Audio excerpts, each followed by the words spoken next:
Now, what's happening, boys? How are you getting on? This is Robbie, boys. This is Robbie, BKB fighter, amateur boxer, and Muay Thai, former Muay Thai fighter also. He's after coming on to answer a few questions and talk about his experience in the bare knuckle, the Muay Thai, all things combat, to be honest. So there's Robbie Drought, boys, and he's fighting in December with Kyle Cassidy on Bad to the Bone. So Robbie, if I just ask you first, like, what's your what's your opinion on Bad to the Bone and this fight you're having in December, brother? Yeah, well, Bad to the Bone is one of the best bare knuckle boxing companies in the UK. It's ran by Stefan, who's an absolute fucking gent of a man, and he goes out of his way to help his fighters, and he's a well-respected guy. Yeah. I've seen a small bit of Stefan on when we were doing this old YouTube thing the last couple of months, and Stefan seems like 100%. I chat him briefly in one or two situations. He seems like a good fella. Alright. And Kyle Cassidy now. Kyle Cassidy and you are similar. You have similar backgrounds and similar styles. You want to get stuck in, like. Yeah, well, the thing about BKB is that it will humble you, you know what I mean? So, I'm not going to come on here, and I'm going to start talking shit, that I'm going to do this and I'm going to do that, because I've had 4 fights and I've lost all 4 fights. So, BKB has humbled me, down to the fucking ground, you know what I mean? So, I know what I'm capable of doing on a good night. And all I want to say, is that I'm absolutely delighted, number one, that you have me on this podcast. And number 2 is that Stefan is after giving me a shot at fighting on his event. So there's going to be no shit being talked from me. It's just going to be complete raw honesty. So BKB is it's a tough sport, and it's we leave our fucking talking in the ring, And that's one thing about you, like, your fights speak for themselves. You leave it all in there, brother. You leave it all in there. You don't hold back, like, you know what I mean? And it's just verifying what you're saying there. Yeah, you're as game as a badger. And Kyle is similar. Like, Kyle is as game as a badger as well. So I reckon this is going to be a big war between the two of you, 100%. Like, I'm telling you, it's a good matchup in my opinion. Anyway, it's a good matchup. Well, Stefan is a top-notch matchmaker, So I told Stefan, because I was coming back, because I haven't fought in 2 years. So I said to Stefan, look, I've always had the attitude of I'd fight anyone, and it was never an issue to me, how much experience the other guy had or anything like that, So that's probably the reason I lost on me 4 fights, you know what I mean? Because I've never said no to anyone, and I'll jump in with anyone, So this time around, I said to Stefan, I goes, look, Stefan, I just want something a bit fair this time around, you know what I mean? And I said I'd leave it completely up to you. And he came back with Kyle Cassidy. And again, the fighter in me said yes again straight away. I still don't know all that much about Kyle. I've seen him fight on YouTube. But again, I don't know him that well, I've never talked to him, I don't know, but what I do know is that on the night he's gonna come ready and prepared, and he's gonna want to fucking take my head off on that night.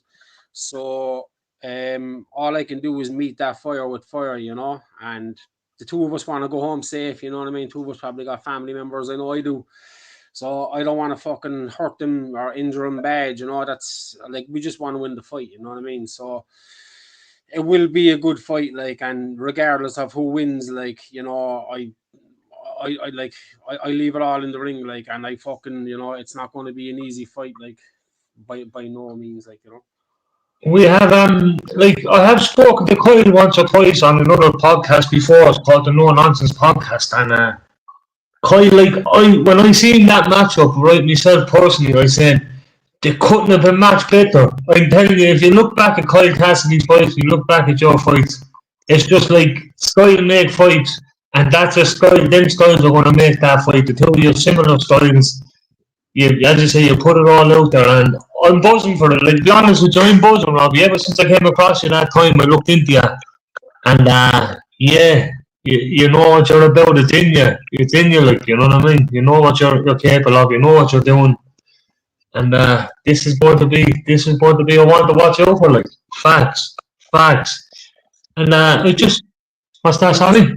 I'm delighted with the support that you're giving me, John Paul. You know, so I like BKB in Ireland. Like it's still not fucking classified like as it wouldn't be as famous as Muay Thai or anything like that. You know what I mean? Like so, we're kind of breaking down the barriers still, like in Ireland. Like you know what I mean? So people would want to tune in on the night, like it's going to be live on pay-per-view. If anybody wants to come over, like it's in Stoke on Trent, like so it's like you got to get on the plane, like, and you got to do the fucking planes, trains, and automobiles, shit, like all the traveling, Yeah. it's But like it's a big inconvenience, all the traveling, to be honest with you, man. You know what I mean? 100%, and that's we will be chatting about that a bit in a few minutes or so. But it is only you're kind of pioneering the beginning of this sanction of bare knuckle in Ireland, like because it's non-existent. There has been bare knuckle, but it hasn't been sanctioned. It hasn't been put through the proper procedures, and that's what you're pushing for. And and look, you're resilient. You're sticking it out. You're seeing it through. Like you know what I mean. You're seeing it through. Well, But I've been active kind of with BKB since 2019, yeah, so that was when I first started fighting, like, and then from there on, I've been trying to get this BKB stuff promoting going, So there's a lot of obstacles thrown in your path, man. You've got everything by from fucking doctors to sanctioning bodies, insurance venues. Like, there's so much stuff that you need in Ireland in order to get this over the line. It wouldn't be as easy as it would be in the UK, like to put a show on, like in the UK, there's fucking shows on every week end, you know what I mean? And like, so in Ireland, like it's very, very hard to get going, like, and I can proudly say that there's been nobody else in Ireland like taking an interest in promoting it like I have, and nobody like is fucking. Like, you know what I mean? I'd be have to pull my hair out, man, like time and time again, It's very, very hard to get going, The obstacles thrown in your path are just fucking out of this world, man. it's and that's like, and it's mad considering like what the fighting Irish were known like for this bare knuckle thing. We're known for this. You think it'd be welcoming. You think it'd come with open arms, like you know what I mean? It's a contradiction of itself, like you know what I mean? It's a contradiction of itself, you know. Um, Like there's no problem like from the guards. Do you know what I mean? yeah, Like yeah.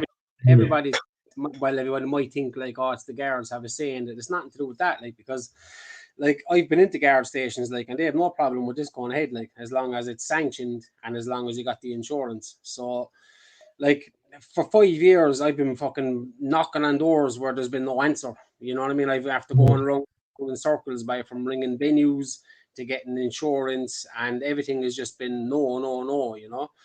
So like 5 years I've been doing this, like I said, right? And I've done one show already up the north of Ireland, and there's a big mad story behind that, like, because for people on the outside looking in, like they don't know like how much hassle it is, how much effort it is, like like my show, like for example, no, right, we were supposed to do it in Dublin, and it got changed 6 days before the fight. Like doctors rang me up like and said, "Oh, doctors can't attend the show," so we had a big mad switch to get it just to keep it going. Number one, and number two, we had to switch it to Nori because it was like with 6 days notice, it was the only fucking available option, you know. Mm. So, like I said, man, there's so much stuff that will get in your way. But yeah, sure. Look, go ahead and. Going with the Chris Trenzy fight, you know that Chris that fight you had with on BYBKB, right? Yeah. That was an absolute war, right? The two went slap or slap nearly, right? It was hard to separate the two in that fight. What was how did you feel? How was your feeling about that fight, and what was the build up and everything like to that fight? Well, I came across BKB first on YouTube, and I said, "Fuck, what's that?" You know what I mean? I'd love a bash of that. Like, so what happened was Mm. I got on to Jimmy Sweeney, and I asked Jimmy, I go, "Look, how do you get involved, Jimmy? What's the crack?" And he put me on Jim Freeman, the foreman, or the promoter, sorry. So I was kind of chasing Jim for about 3 months, trying to get a fight. And I said I'd fight anyone again, same thing, just to be able to get on the show, you know what I mean? Just to be able to say, like, oh yeah, like fucking I fought on it, like, you know. So I went and he was offering me opponents, like, and it seemed like nothing was going to happen, you know what I mean? So then I was out fishing one day with my kid, and I got a phone call off Jim. He goes, look, there's a fight there. He goes, would you be interested in jumping in? So after all my talk, like, after all me fucking hunting down Jim, you know what I mean? I couldn't exactly say, no, I don't want to fight him at all, you know? Because the fight they offered, like, was Chris Trezise. You're saying his name wrong. Trez is what they call him. Chris Trez. He was the current English champion at the time I fought him, and it was my first bare knuckle fight ever. So it was something like his 7th or 8th, you know what I mean? So the build up to that, man, was insane, you know what I mean? Like I was over in the O2 Arena in London, and everybody was asking me, who are you fighting? Like, oh, your man there, like, they were there, like, fuck, by you, like they were all saying, like, oh, this fella doesn't fight BKB at all, you know what I mean? Which I didn't, like. And then at the end of the fight, like, all the same guys came up to me, like, and they were all shaking my hand, saying, man, fuck it, you know, we didn't expect that from you, like. And to be honest, I didn't myself, because I was going around London that whole day, right? And I was like fucking, I was kind of shaking like a leaf. I didn't know what I was doing. I was saying, oh, like, what am I after doing? Like, my mouth's after getting me into another fucking shit here, you know? Yeah. And it was only me and the missus went over, you see. And I remember, man, I was just like, everything from Dwayne's were like, he was next to me, Trez, and when you see him in real life, he's huge. He's like 6'2" or something. Like, big man, no, like, and he's covered in tattoos, like, and he was, oh, I made that Birmingham accent, like, you know what I mean? And he kind of scared the shit out of me, like, you know what I mean? And we were backstage then in the dressing room as well, and because we were getting warmed up in the same fucking dressing room, like, if you can believe that, like. I was kind of shadow boxing, like, and he was kind of next to me, you know. And I remember saying to him a couple of times, like, all right, Trez, what's happening, boy? You know what I mean?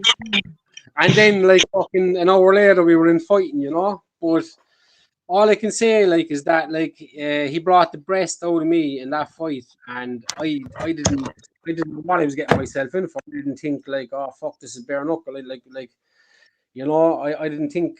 I kind of wasn't thinking at the time, I suppose, you know what I mean? But I got thrown into the deep end with Trez, and even though I lost the fight, like, if you watch that fight back, like, I honestly think I didn't lose it, like, do you know what I mean? It was that close. It could have went either way, and you couldn't have complained about the situation. It was that close. I only watched it there again, or rewatched it again earlier on, and it was slap for slap nearly, you know what I mean?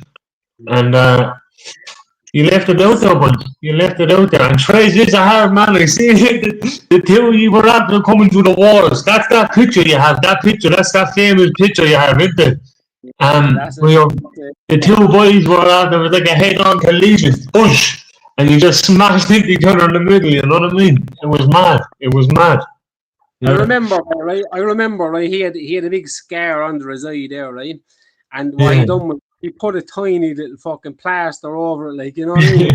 I was looking after the fight, like, he came out with a big fucking suit, and he had the belt and everything, you know what I mean? Like pure perfection, like. But he had this tiny little plaster over his cheek, like, and the plaster was white, right? But it was like fucking dark red with the blood that was coming out. And I said, like, this fella is not well at all, you know what I mean? And he was after. He got his mum on the phone, and I got his mum on the phone about me, like a video call, and my face was bust up as well, you know what I mean? So we went from, like, beating the shit out of each other, like, to a respectful understanding for the rest of our lives, like, you know what I mean? Two of us put it on the line, and we gave it up for the fans that night, you know what I mean? So that was one of the greatest fights of my life, like, to be honest. And no doubt you deliver, boys. That's a fact. You delivered, and that's a fact. Because I remember by that time I got in contact with you last year, and I looked into you then after I get in contact. I came across you. You were after doing an interview with a smaller YouTuber at the time, and that's how I came across you first. And I remember thinking, this fella's about it, like, because I was, as you said, it's fairly new to Ireland, proper bare knuckle boxing, proper sanctioned bare knuckle boxing. And you're kind of the pioneer. You'll be one of, like, the only fellas that started at that, like, over this end. Do you get me? And from Paul, right? The original fellow was Jimmy Sweeney. Do you know what I mean? Jimmy the King Sweeney, yeah. Yeah, but like other than Jimmy, like there's been no other guys like coming forward from Ireland, especially like somebody like me. Like Jimmy lives in England, so Jimmy's probably spent half his life living in England. So Jimmy like doesn't jump on the fucking plane and go fighting. Like Jimmy drives up the road and goes fighting, you know. Whereas Yeah. I have to jump on the plane, come over, go on the underground fucking tunnel shits like that go all through London, right? Planes, trains, and automobiles, like I said, like and fucking hotels and back and forward all the time, you know what I mean? So other than Jimmy, like there's been no one to do it than me. No, since I've done it, there's been other guys come forward, you know what I mean? There's like one or two, like Matty Moore now, and there's been Sean Turner from Dublin. These guys have come through like kind of after me, you know what I mean? But other than Jimmy, like that's one great thing that I always took pride in. Like I was the only man, like whoever came from the Republic of Ireland to do this shit, you know? You took the words out of my mouth. But you and Turner, that's it. You and Turner. Turner travels around the Russia and places like that. You travel to the UK and not a bother there. You're the kind of two. And other than that, it's all been unsanctioned bare knuckle boxing, like the Joyces and the Nevins and all. That's all unsanctioned and not in a ring and all. But you're like the pioneers for the bare knuckle in a ring sanctioned in this country. Like you get me? You're the ones that put the foot forward for the proper bare knuckle. And it's good. It's good. Like it'll have to open up eventually. Like it'll have to. You know what I mean? It'll have to. Like. I've already expressed like that. You know, like I'm the only man in Ireland that put a show on, like right, and I love it, like because I put my heart and soul into it, right. And I'm not talking like looking for fucking likes or looking for people to feel sorry for me or some shit, right? I'm only telling you the truth. Like it's like when COVID came along, right? There was all these lockdowns, right? And BKB in England was the only one to put on a show during lockdown, right? I also could have put a show on because I had cancelled shows in Cork. Like I've been trying to put shows on like since 2019, 2020, like I said. And like I had 2 failed attempts and then we got it on the third one, you know. So it's been a roller coaster of emotions, like, and it comes across as impossible to do, you know what I mean? But here I am still 5 years later, like, right, and I even went as far as getting a sanctioned. We got a sanction by the WKO, like in England and America, the ISKA sanction all bare knuckle boxing, you know what I mean? But I kind of like without going into too much details and upsetting too many people, like, you know. What I do know, like, is that the ISKA were supposed to sanction my events in Ireland. Like, they agreed on it. They were telling me, like, fucking find the venue, find this, find that, and come back to us, and we'll sanction you, right? So I did all them things, like, and when I came back to him, like, I was saying, look, I'm after doing everything you told me to do, you know? I said, like, fucking, wait, like, so then they were saying, right, look, we'll sanction you, right? But we won't send you officials. And I was kind of saying, well, all right, I'll get my own officials. Like, if you're not going to send officials, I can get ISKA reps in Ireland that do Thai boxing and fucking kickboxing and whatever. And they were saying, no, you have, they're not qualified, like, to do BKB, like the guys we have here in England, you know? So I was saying, right, well, can't you send over them guys? Send over a doctor, send over fucking referee, send over judges, you know what I mean? And I went on and back and forward like that, like, and I got a bit heated, like, and I think I said things that I shouldn't have said, and, you know, in the heat of the moment, you know what I mean? But what happened after that then was, like, by chance, another guy I know there came across and he said, look, I know a couple of governing bodies, they'll probably say no, but the WKO then, right, headed by Billy O'Sullivan in Waterford, right, absolute gent of a man, right?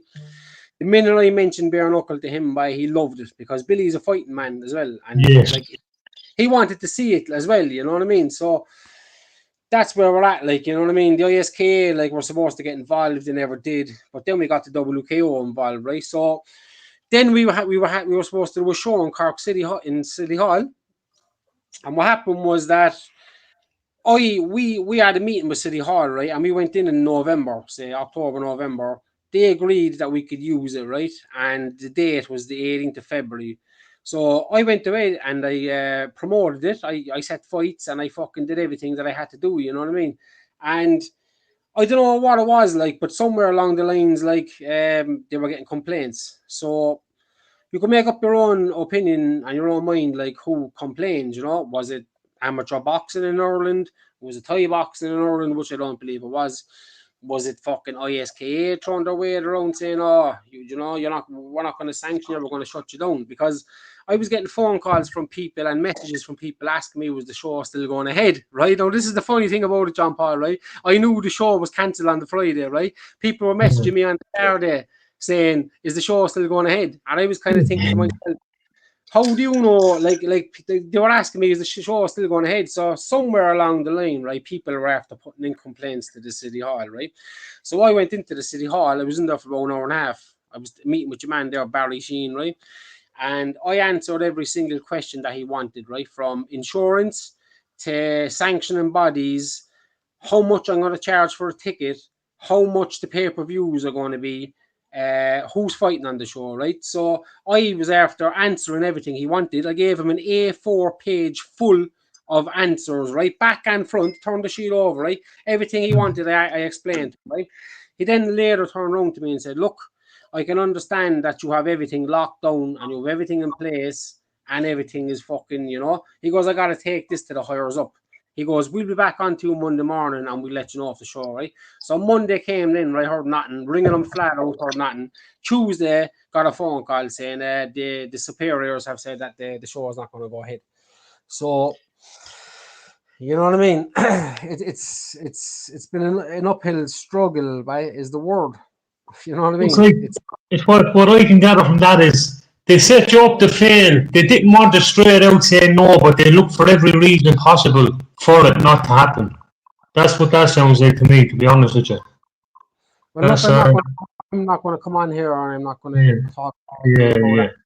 I'm only telling you of the experiences that I went through. Like, I'm not making stuff up and I'm not exaggerating about stuff. I'm telling you what I had to deal with myself, right? And I have messages, I have emails, I have everything to back up anything that I've just said to you, like from sanctioning body, insurance, to fucking everything, you know what I mean? So I suppose, like, when you asked me, like, would I be interested in doing this podcast, like, I kind of jumped at the opportunity because I was thinking, right, it's a bit of support, like, and we all know, like, all publicity is good publicity, you know what I mean? So with you and all your followers, I'm hoping that somewhere out there, like, is somebody, right, with a bit of power or with a bit of fucking pull in the Republic of Ireland, right, who says, yeah, I know somebody who runs a venue, I work in this venue, I can make that happen, right? So to anybody out there, right, who might be listening, right, if you can find me a venue in the Republic of Ireland, right, I can guarantee you 3 shows a year of bare knuckle boxing, right? It's all sanctioned, it's all legit. We got referees, we got doctors, right? I've like one by one I had to go through things like from insurance, right? And so if you're lucky enough, right, to get the venue, the sanctioning body, and the insurance, right, then you need doctors, right? There's loads of doctors involved with fighting sports throughout Ireland, right? Whether it be Thai boxing, kickboxing, fucking professional boxing, amateur boxing, right? But when you say bare knuckle boxing, automatically these doctors don't want anything to do with it, right? So we found a doctor, and it took me, like I said, it took me 5 years to find every single thing along the way, you know what I mean? And now we're back to the biggest one again, looking for a venue. Do you know what I'm saying? Yes. So like I said, if I was able to find a venue, right, I could guarantee you, right, that the Irish Fighting Championship, right, is still alive and well. At the present time, it's just lying dormant because there's nothing happening. We can't find a fucking venue, right? And I've got people hitting my phones up. I've got a couple of Facebook sites, right? I've got the IFC page, I've got the Irish Bare Knuckle Fighting Association page, and I've got my own page. I'm getting messages constantly, like, fellas asking me, how do I get involved with bare knuckle? Like, what do I do? What's the first steps? How do I get involved? And I keep having to say back the same message. Look, lads, we can't find a venue. Like I said, if we were able to find a venue, I said I could run shows 3 times, 4 times a year. Like, I mean, like, there's no reason why Ireland, like, wouldn't be on the same level, say, as the American BKFC or the fucking English BKFC, right? Because Ireland has got some of the greatest fighters in the world. Like, if we had a platform like a bare knuckle boxing association kind of place to go to, like I guarantee we'd have a lot more fighters coming through the ranks of bare knuckle boxing. 100%. But that's what I was saying, Robbie. That show you were on about, I remember I was after contacting you about that myself to get on that, and you were after matching me up with another fella from Sligo at the time, and there was a few other people matched up with that at that time, and it is the pioneer. It would have been the pioneer force. It would have been the first sanctioned bare knuckle boxing. It was monumental. It was history, making history in the country. It was big things happening. It would have opened the door for more, 100%. And the fact that you're sticking it out, and the fact that you've been resilient, and as you said, the IFC is still breathing, it's still going strong. It just has to find a venue. That's promising. That's exciting stuff. That's exciting stuff. You know what I mean? It's the only Irish bare knuckle promotion in all of Ireland. There's been nobody come close to putting a show on other than me, right? And again, like I like the show went ahead. It was down to the fighters. Like if I didn't have the fighters, there would have been no show. So like that's why all the fighters on this show, we all have a bond, right?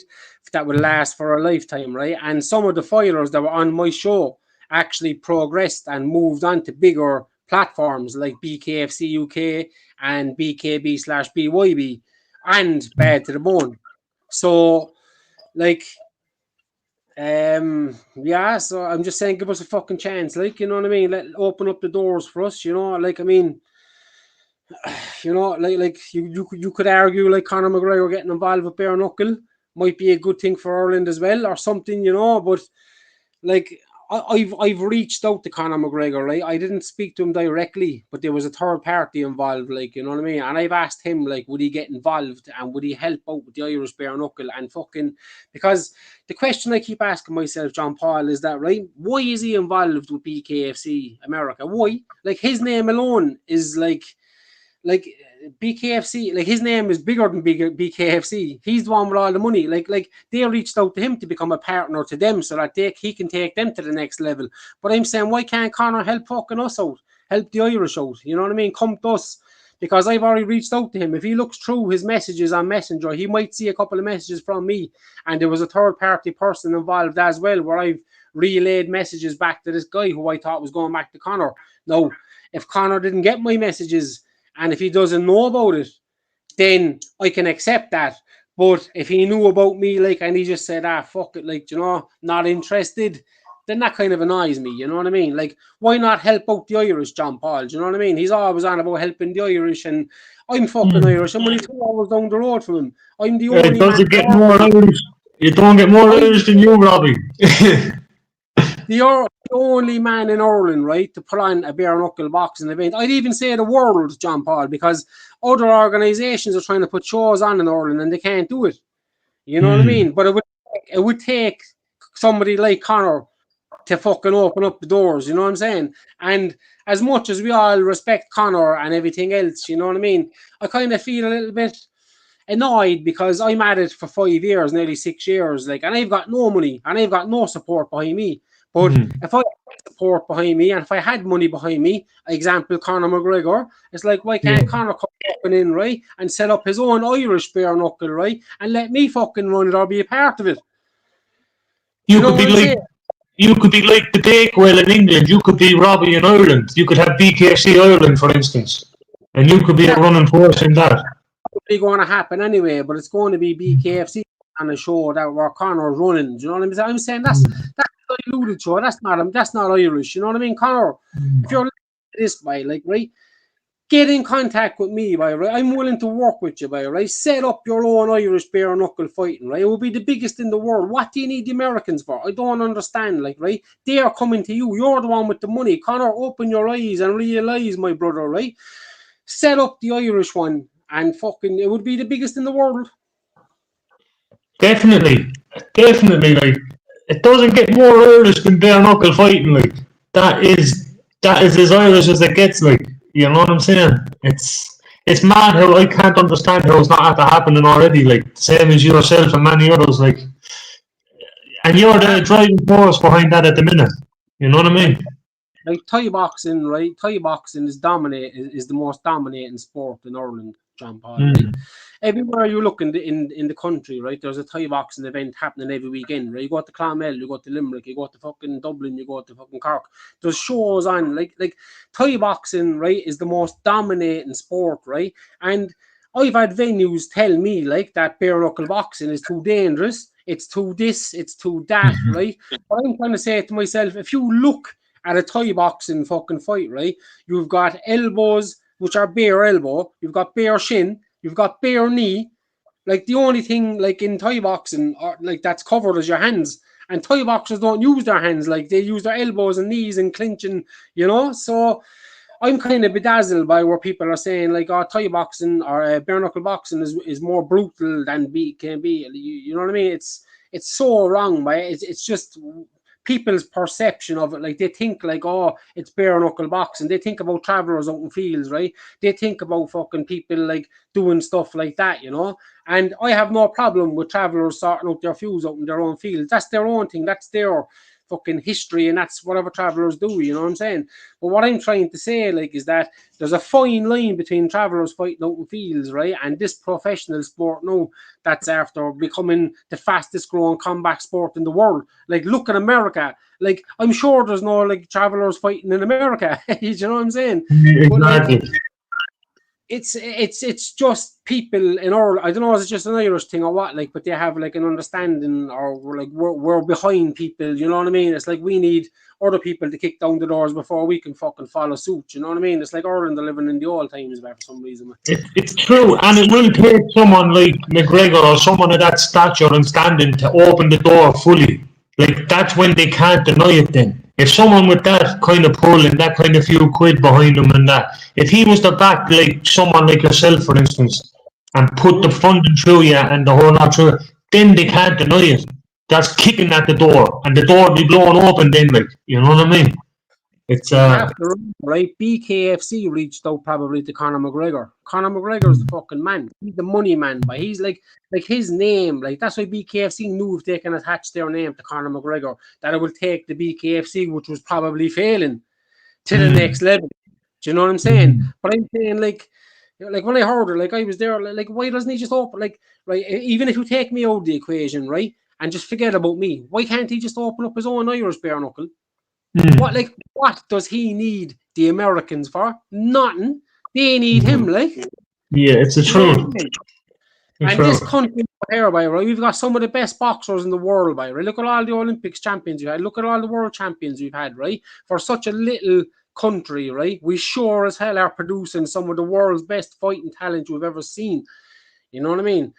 And like I'm just thinking to myself, like, if you know, if I was rich, or if I had some sponsorship deals behind me or something behind me, right, I couldn't put Irish bare knuckle on fucking top. Like, I don't care what you say about it, you know what I mean? Like, I can do it. And you have to understand, right, I tried to work with these promoters in England.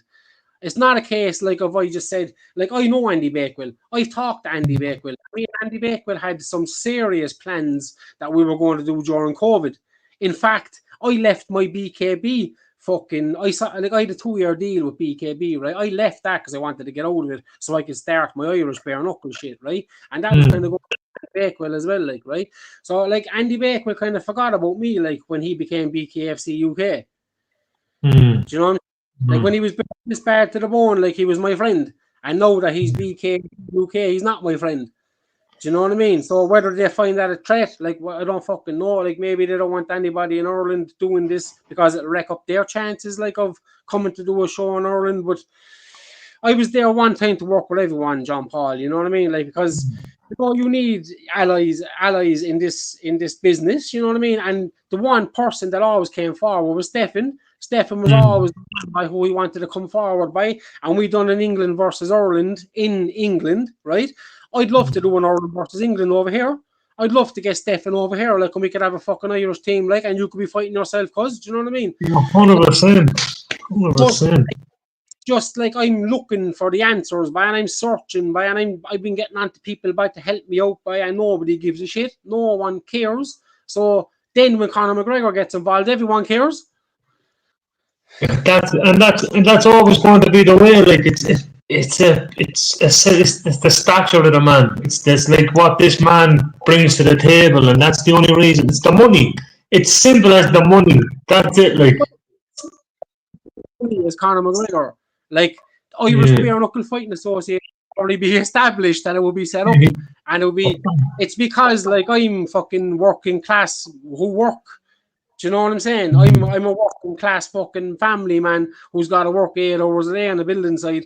But that's my fucking job. Do you know what I mean? But my dream and my ambition and my hopes and my desires is to get this fucking bare knuckle boxing thing going in Ireland, because it's number one, I'm all about the history. Like I don't care about money. Like I'm the type of fella that will look back like in 10, 20 years time, like and say, yes, we done that. Like, do you know what I mean? I care about the glory rather than the fucking money.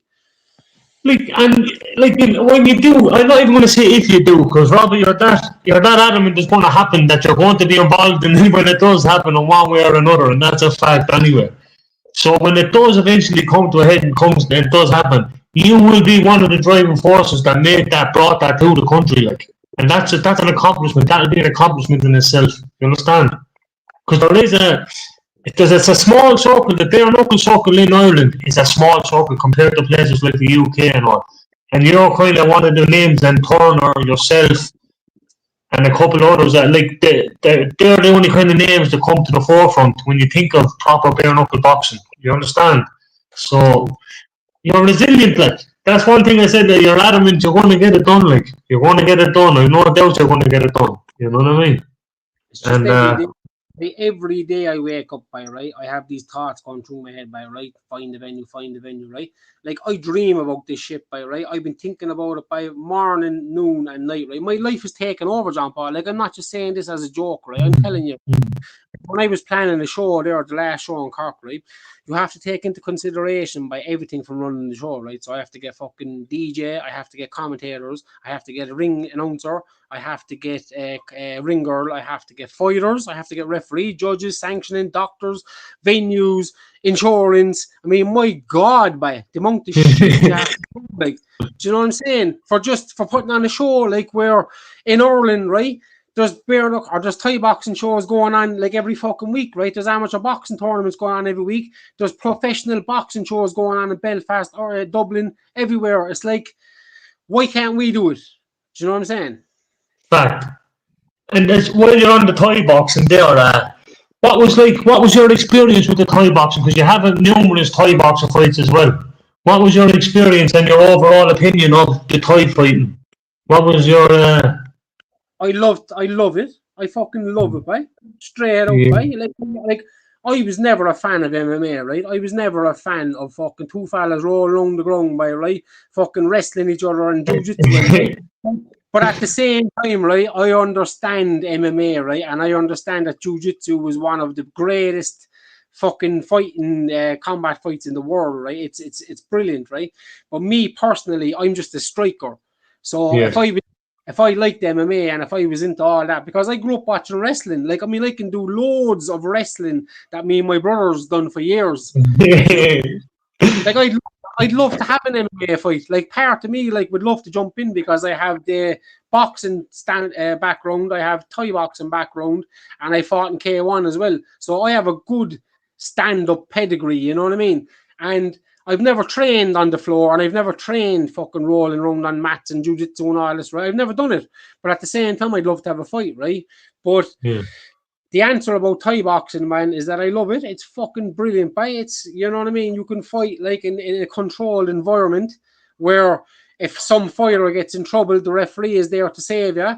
And, you know, it's not for everybody, you know what I mean? Not everybody is fighters. Like, most people fucking hate fighting, to be honest with you. Like, but me personally, I've been doing it since I'm 6-7 years old, and it's all I know. I've been doing it from the day I fucking came out of nappies, John Paul. Do you know what I mean? And that's what I was speaking about earlier on. Like, you're saying you've done a lot of amateur boxing when you were younger. So, like, you would have in and out of amateur boxing, then into Muay Thai, then into bare knuckle. So it's obvious you have a passion there. Like, you have a passion for fighting, you have a passion for combat, you have a passion, like, and when you get in there and you see your fights, you can see you're giving it, you're leaving it there. broken, scarred, breaking up, this, that, and the other. You just keep coming, like. So, like, it's there. You can see it. It's there for plain sight. As you say, you don't need to speak it. You just have to go watch a Robbie Drought fight, and you understand he's coming. He's coming. Win, lose or draw, he's coming, and he's coming at you head on, like. You know what I mean? See, So. one thing that kills me, John Paul, right, is that my last fight, right, as the old saying goes, right, you're only as good as your last fight, right.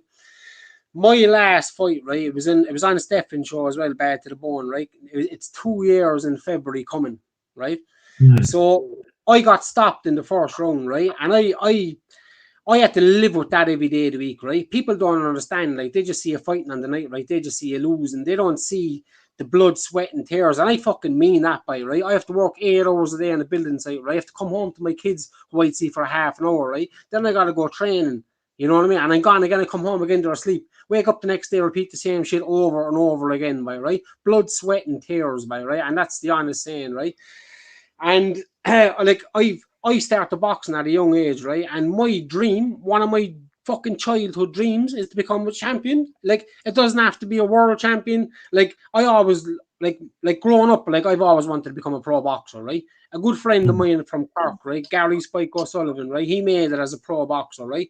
I know Spike years by, right? We were great friends, right? We went to school together. We were in the All-Irelands together. I trained with him. Like, I have great respect for that man, right? And what he did, right? I always wanted to do it. I've always wanted to be a pro boxer myself, like, you know what I mean? That was my dream growing up. I'm the same age as him. He grew up with the same dream. Like, he wanted to be a world champion. Same with fucking me, like, you know what I mean? And he got a lot more closer to it than I did, right? But I'm after going down the bare knuckle boxing route, right? Which is the roughest of the roughest. I don't care what you say. Like, professional boxing, in my opinion, like, is all fucking, dare I say, fixed, dare I say, whatever the fuck, you know what I mean? Like, you know, professional boxing, like, is a big, like, you know, whereas bare It's not as raw. It's not as raw as bare knuckle. It's probably because there's no money in bare knuckle yet, like what you'd get in pro boxing. Do you know what I mean? It hasn't been fucking stained yet with that fucking, what would you call it, by just, you know, fellas taking dives and shit and getting taken payoffs and stuff. And BKB, by, you fight who's in front of you. You fight the best. Yeah. You fight him. Like, you have no saying, like, oh, nah, I want to fight him. Like, there's no easy fights in BKB. And especially, like, there's a lot more laceration, a lot more cuts involved because there's no padding. There's knuckle, bone on flesh.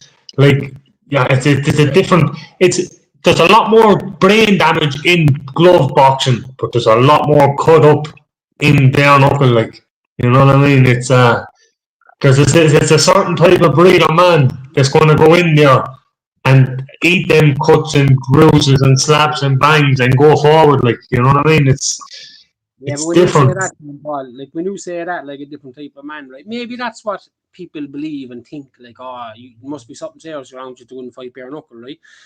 But to me, it's just normal. It's just it's like, because, right, I'll give you an example, right? When you're in the ring fighting, right, whether it be boxing, glove boxing, Thai boxing, kickboxing, doesn't matter, right? You're in a fight, right? Your adrenaline is pumped, right? And you're not going to feel them kicks or punches during the fight. You're going to feel them afterwards. Yeah. Same thing what I say about bare knuckle boxing, man, right? People can point their finger and say it's rough, it's stiff, it's this, that, right? But it's not, right? The rounds are shorter. The referees are some of the best in the business, right? And this is what brings me back to my fight. Well, I'll go on Stephen's show, right? The last fight I had in BKB, I lost, right? I had to live with that shit. I'm still living with it 2 years later. I don't even watch the fight on YouTube because I'm so disappointed and disgusted in myself and how it went down, right? But then, like, I had to remember, like, I had to actually take a logical think about it and say, fuck it, you know what? The referee actually done his job. You know what I'm saying? Like, because fighters need to be safe from themselves, John Paul. You know what I'm saying? Like, most fighters thereby, like, will go into a fucking ring with a knife hanging out. They don't give a fuck. But, like, it's up to the referee to save them from themselves. So, as much as I complained about losing my last fight, right, I have to just accept the referees, because it's the referee's job is to make sure I go home to my family safe at night. Now, if my fight went another minute or two, like, which I've always said to everybody, if he just gave it another minute or two, like, I could have probably turned the fight around and I could have probably fucking won, or I could have probably done something, right? But at the end of the day, right, I respect the referee's wishes, and the referee made sure safe, right? So that's what it comes down to in bare knuckle boxing, right? There's no dodgy promoters, especially me. Like, I want to look after fighters, just like Stefan does. Stefan goes out of his way to make sure all his fighters are in tip-top condition. He trains them. He's a coach. He's a promoter.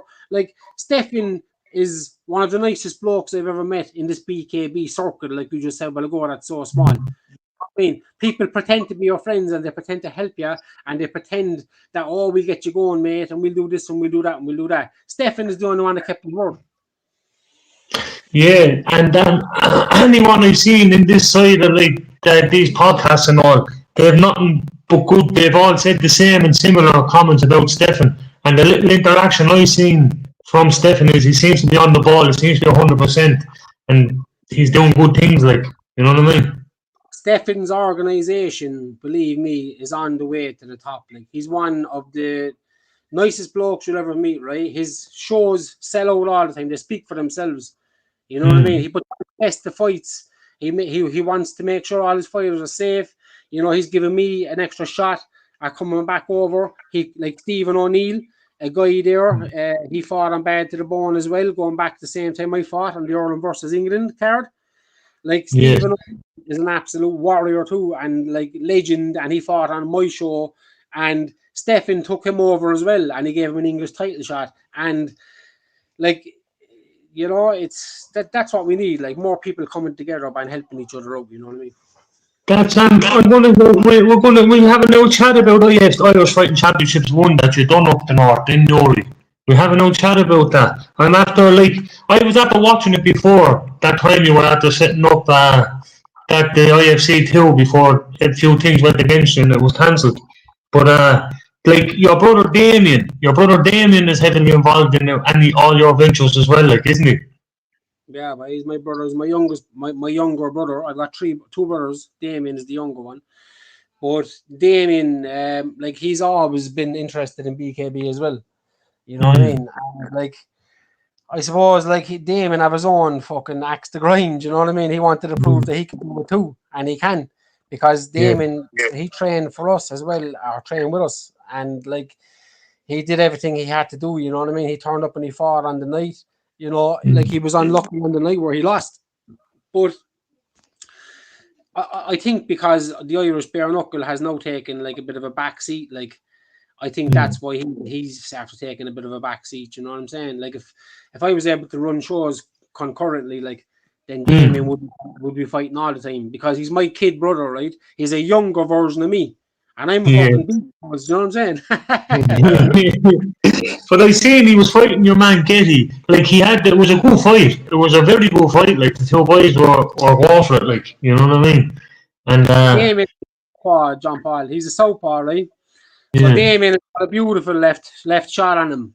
You know what I mean? And I felt it a couple of times. I sparred him and I hit it a few times. Like, but he catching Dylan Getty with a lovely shot, and Dylan's eye was after closing black.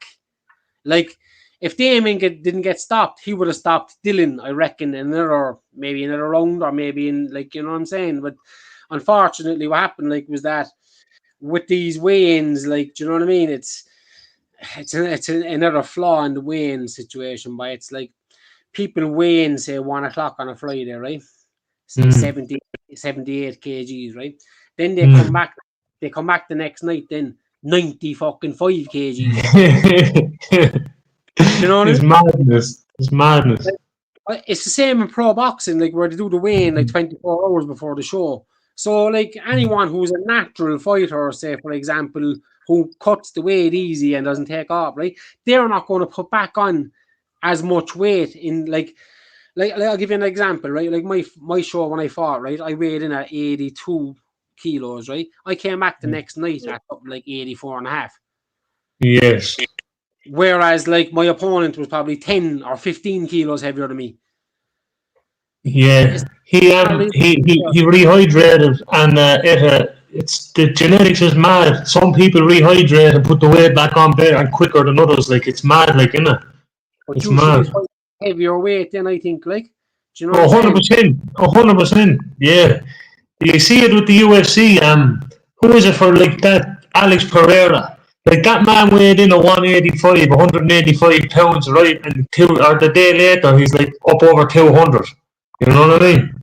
He's How was that good, like how was it? How was it? And it goes for boxing, MMA.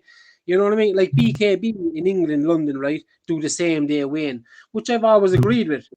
You know, I thought the same day weigh-in is a good thing because, like, yes, everybody might be cutting weight, but nobody's going to put back on, like, you haven't got the time to put back on like 10, 12 kilos. Yeah, it's the truth. It's the truth because you're there, you're ready on the day. There's the way in, good to go. That's It's a it. big, it's a big flaw in fighting, man. I'm telling you, no, by it's like that weight cut shit. By they should clamp down on that more. By that's dangerous shit. Like people are dying. Like some people can't even make it onto the weigh gaze. They're collapsing. They're like fucking having sauna bats with suits on. They're killing themselves. By it. Do you know what I mean? Yeah. Like not. I don't know myself in Thai boxing. I was out running around the gaff one day, right? Trying to take off weight for a 4-man eliminator tournament I was doing up in Derry, right? And I was so fucked on that day, right, that I had to get a cab driver to pull in, right, pick me up and bring me home. Now, the cab only cost €5, John Paul. That'll tell you how close I was to my house, where I couldn't make it home. You were that drained, you were that bollocks from us that you had to get the taxi. But I'm after mastering that weight thing now that I was saying. Like the fight that I fought with Chris Trezise, you said a while ago, right? That was the best fight of my life, right? And I did everything properly for that fight, right? I stopped smoking, right? I stopped everything, but I stopped drinking, I stopped everything, right? I done proper weight cuts, I did everything, right? So when you watch that fight, right, that was the best version of me you'd ever get. Like And it until was now, it. until now. Do you know what I'm Until saying? now. Until But now, yeah. you see that fight, like, anyone that hasn't seen that, Chris Trezise, right? Chris Trez, right? If you go watch that fight, people, you'll see what Robbie's talking about. See what the man's talking about. It was an absolute war, and it was razor thin. It could have went either way. Two boys were in top shape, and they just went for it. It was like a head-on collision. It's just no one took a back step. The two boys just flogged each other, and it could have went either way. I suggest people go watch that fight. I bet you it was one of the biggest and best fights that you'll ever see on BKB. Oh, You know, 1,000,000%. it was a brilliant fight. Like, I watched it a few times.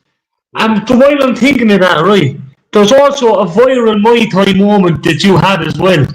It's when your man was after catching you trying to kick. It was with Mark Fraser. If you put in Robbie Drought versus Mark Fraser on YouTube, people, you'll see it's like 600,000 views, right?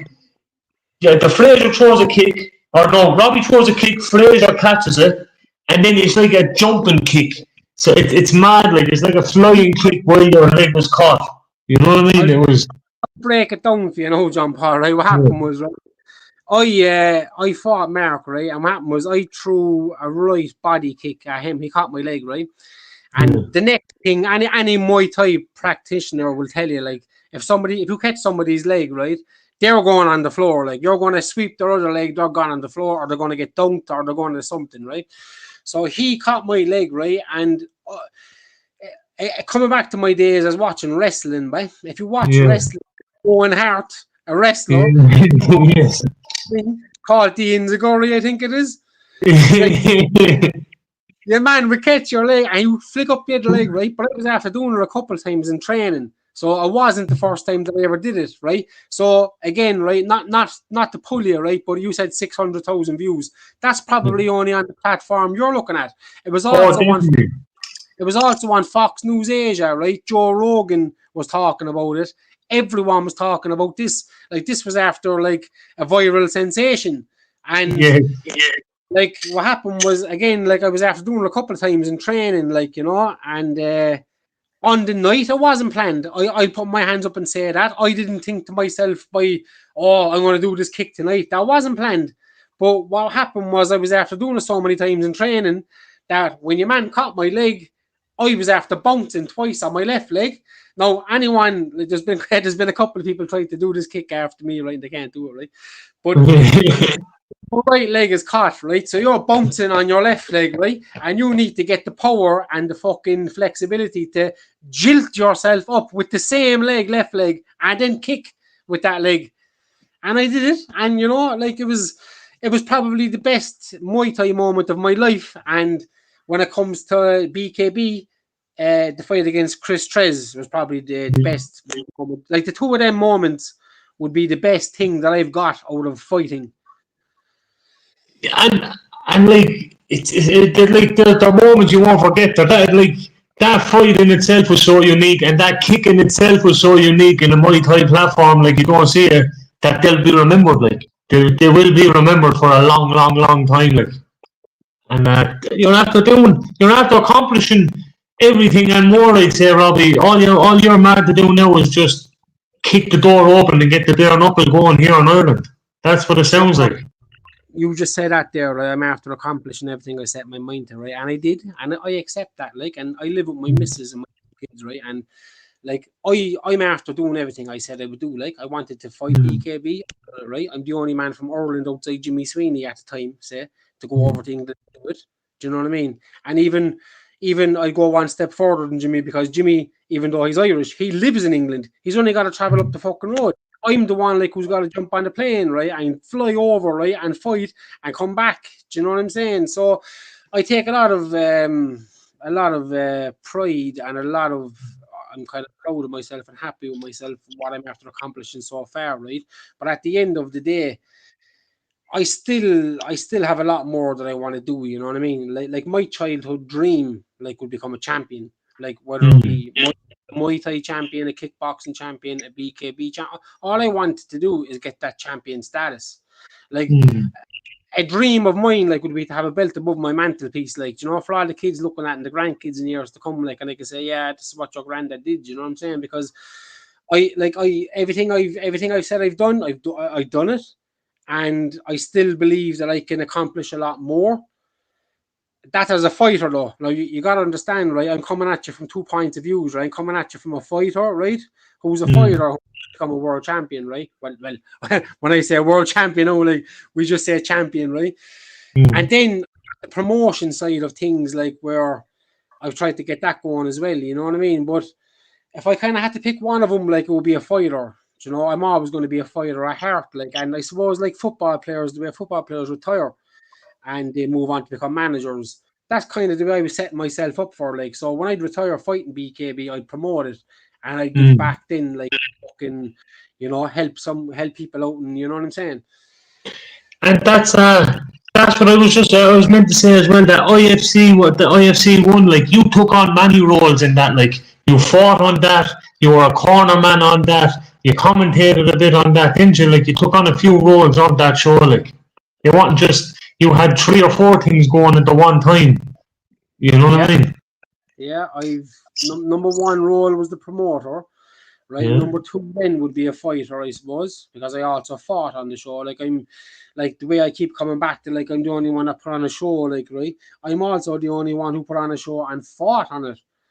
Do you know what I'm saying? Like anyone there, like, who knows themselves, any, like, Muay Thai promoters in Ireland know how hard it is and how stressful it is trying to run an actual show. But then when you got to fight as well, like, you're throwing some extra fucking stuff in there, you know what I mean? So yes, the answer to the question is I had a promoter, I had a fighter, I was a coach to my brother, and the other lads from Cork that fought. Paul Budden. Paul Budden is, like, the first ever Irish Muay Thai champion. Like, yes. It was unsanctioned, but that it was only unsanctioned because, like, a certain governing body wouldn't sanction me. Like, yes. I was after being through the route of trying to get sanctioned, right? So, like, Paul Budden, like, from Cork City, like, is the first and only ever Cork champion. Like, Paul will take that to his grave, like, you know what I mean? He's the Muay Thai champion, he's the fucking bare-knuckle boxing champion. Paul is an all-around gent of a man. Do you know what I'm saying? And, like, he shares that experience with me fighting as well, you know, but that's what I'm just kind of coming back to. Like, I was kind of like a coach as well to Paul, and Paul was a coach to me. Like, the first time I sparred Paul, he knocked my tool out. Yes. I'm not like he knocked my tool out the first bar we had, like, and like afterwards, then we like had a big fucking laugh and a joke. That'll just show you, because even though we're all fighting, like nobody wants to hurt each other, nobody wants to fucking do damage to anyone. You know what I mean? Like it's no different than having a soccer game where you just want to win. It's more of a competitive standing than a hatred standing. Like you want to compete and be the best, and it's like a sense of achievement if you win it. And it's I 100% understand what you're saying. It's from a competitive point of view rather than an emotional and I hate this person kind of thing. Like you get me? No, it's And never meant. Anyone yeah, that says that is like, oh, I want to kill him, I want to hurt him. That's just yeah, like, why would you say that? Do you know what I'm saying? yeah, Like yeah, most people have families, like, and bare knuckle boxing seems to be the older man's sport. yes, If you get what, like Thai boxing would be a younger man's sport. So is like I'll give you an example. If you're in pro boxing, you're 35. They're saying you're past it. You're done. yeah. You're retired. Out the gap. Same in football. 35 retired. But bare knuckle boxing seems to be the older man's sport, right? And I don't know, is that like a last chance saloon for all fighters to, or is it just because we've after been through much shit and have so much experience that when you hit that age, it's like it comes easier for you? It's. I think it's probably a collective of all that stuff together, Robbie. It's probably a bit of like all that together because boxing is a demanding sport. Boxing is a like preparing yourself for 6 and 8 and 10 rounds and all that. And it is a young man's sport. It's all younger fellas coming up through the amateurs, going into the professionals. It's all like it's as you said. Rarely you see a 30-something-year-old amateur boxer getting ready to turn pro. Like you know what I mean? Very rarely. Like I think you have to stop boxing an amateur 30, 35 maybe, or something like that. Like you're yeah. too old, like you're deemed too old in. Do you know what I'm saying?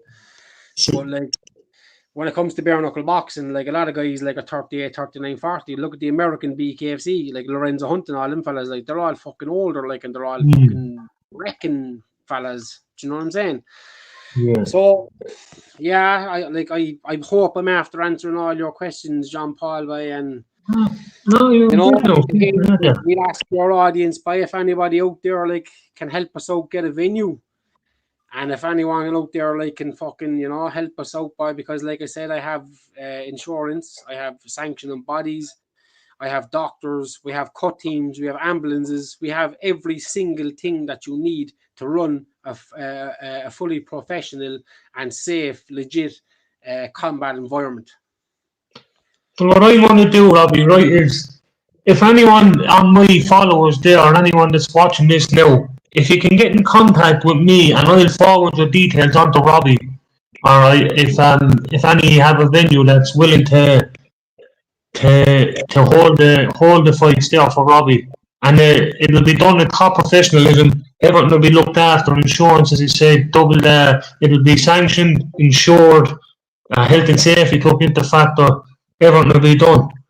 And if you want to get in touch with me on my Instagram, I have my Instagram and all that. Anyone that knows how to get through to me. And I'll forward your details on to Robbie and you can have a chat. And that's it. We're at the cover on everything, Robbie. Fair play to you, brother. Fair play to you. Again, John Paul, thanks for having me. Keep up, not a bother. And you keep doing your thing, Robbie. And when you do manage to sort it out there, get in touch. Get in touch with me. 100%. I know I've interrupted you a few times, and I'm sorry about that. Sorry. You're grand, boy. You're grand. I'm so passionate, John Paul, and like if I could find another person like me who was just as fucking passionate as me, like, you know, like I'm only one man, like, and I gotta maintain a fucking working life and I gotta run a family life. And then on the side I do this bare knuckle stuff. Do you know what I'm saying? Like if I was rich enough, right, to retire my day job and just fight, like train as like a professional boxer would do, like it'd have been 8 hours on a building site if I was 8 hours in a fucking gym. Like I'd smash anyone, John Paul. Like it's, you know what I'm saying? Like I've been through the works, man. I've been Thai boxing, kickboxing, BKB, man. You know, I put my body on the line by over and over again, right? And I fought for peanuts, absolute peanuts. I fought for nothing at sometimes, just for the love of it, like. I remember when I got in touch with you that time last year and you said to me, he says, John, the first thing you said to me, John Paul, you're not going to get rich out of this. And as a fact, you're not going to get rich out of this, John Paul. I was like, fair enough, I know what he's saying. It's just for the love of the sport, like. That's We're it. paving the way for the new. Like, if you look at the UFC, go back 25 years ago, like, Yeah. and look where it is now. We're doing that now, like we're the old guys, like paving the way, like for the new shit.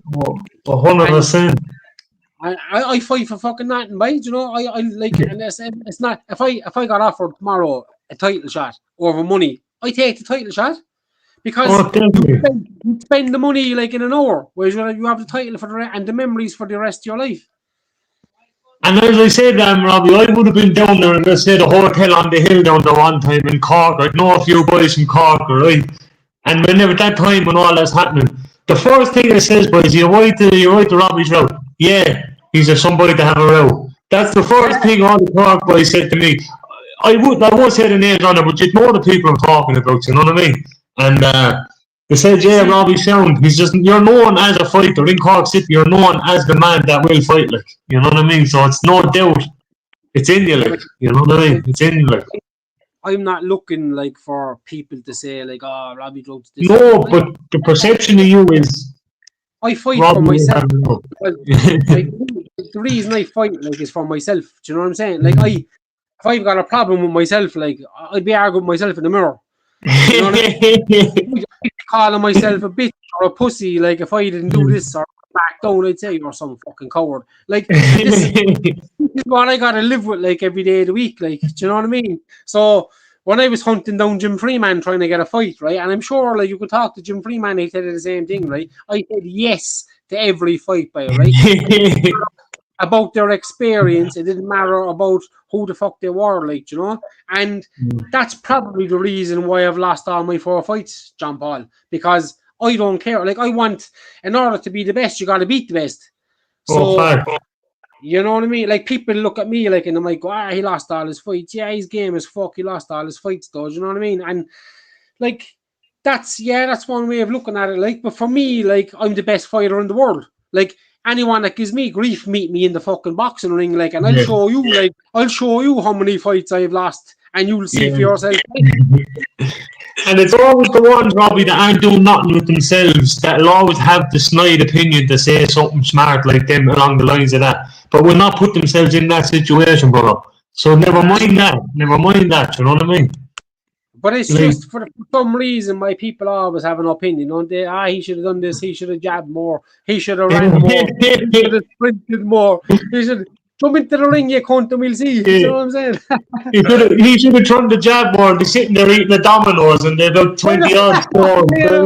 Boys, really. You know what I mean? But no, so are you happy enough when you leave it at that, Robbie, brother? I'm absolutely delighted, John Paul, that you gave me the chance, man, and keep doing no bother.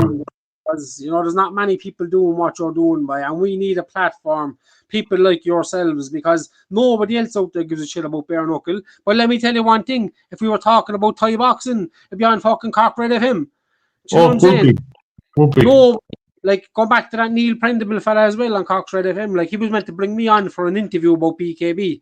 But when he heard like the things about travelers, like, they shot the course and they were saying, we can't have him on here talking about BKB because travelers will probably be ringing up the fucking show complaining.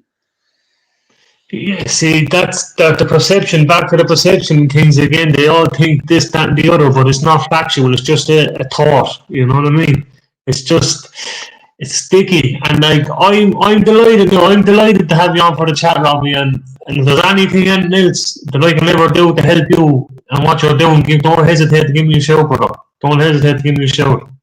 And, just tell everybody who's watching, by tuning to Stephen Hanks's BKB promotion, it's one of the best in England, and Stephen is doing his thing. But Stephen does his own thing, but he doesn't answer to anyone. Stephen is his own boss, and that's what I like about Stephen, because everybody I'm after falling out with, it's because of my mouth. Like, I put my mouth in and people don't want to hear what I have to say. Do you know what I'm saying? Whereas like Stephen always like worked with me, and Stephen always took an interest, and you know, so that's what I want to get out there for everybody, like, who wouldn't come over to support me, but yet you can catch the pay-per-view link. You can tune in, man, and you can help Stefan's organization to grow and grow and grow and to be one of the best in England and even the world. Deadly so, Robbie. And I'll be watching that, brother. And if you want to do in a couple of weeks' time, talk about the fight afterwards with the people here with me, that's no problem. You know what I mean? We come back on after the fight. We do it after the fight. Yeah, 100%, Robbie. Thanks very much, brother, and I appreciate it. You know what I mean? Best of luck in December. You're going to smash it, no doubt. Big up the Irish. You're for that. The Rebel County, boy. Thank you, brother. Thank you. So, mind yourself, Robbie, boy. See you later. Bye-bye. Yeah. No, boys, that was good. Big up. That was a good old chat now with Robbie. Robbie's a leading pioneer on trying to get bare-knuckle licensed over here, get it insured, get it going. And, yeah, as he said there, everyone go off the bat to the bone. And pay-per-view link, him and Kyle Cassidy are going to have it out. And I want to say thanks very much to Francis for sticking a couple of quid into the channel there. I seen that. I wasn't being rude. It's just that we were letting the chat go ahead. And fair play to everyone. Shout out to Kuro. Shout out to Liam, Nightmare, Passat Man, everyone in the chat, Conan, Beware, everyone that's had to coming into the chat there today. Fair play to you. And big shout out to Robbie Drought. Going over in December to have it with Kyle Cassidy, representing the Rebel County. He's representing Ireland. Big up, Robbie. Right, people, we'll leave it at that. That was a good one. I enjoyed that thoroughly now myself. It was the best chat I'm after having with anyone on here, to be honest. Big up the boys. Talk to you in a bit. Have a good one.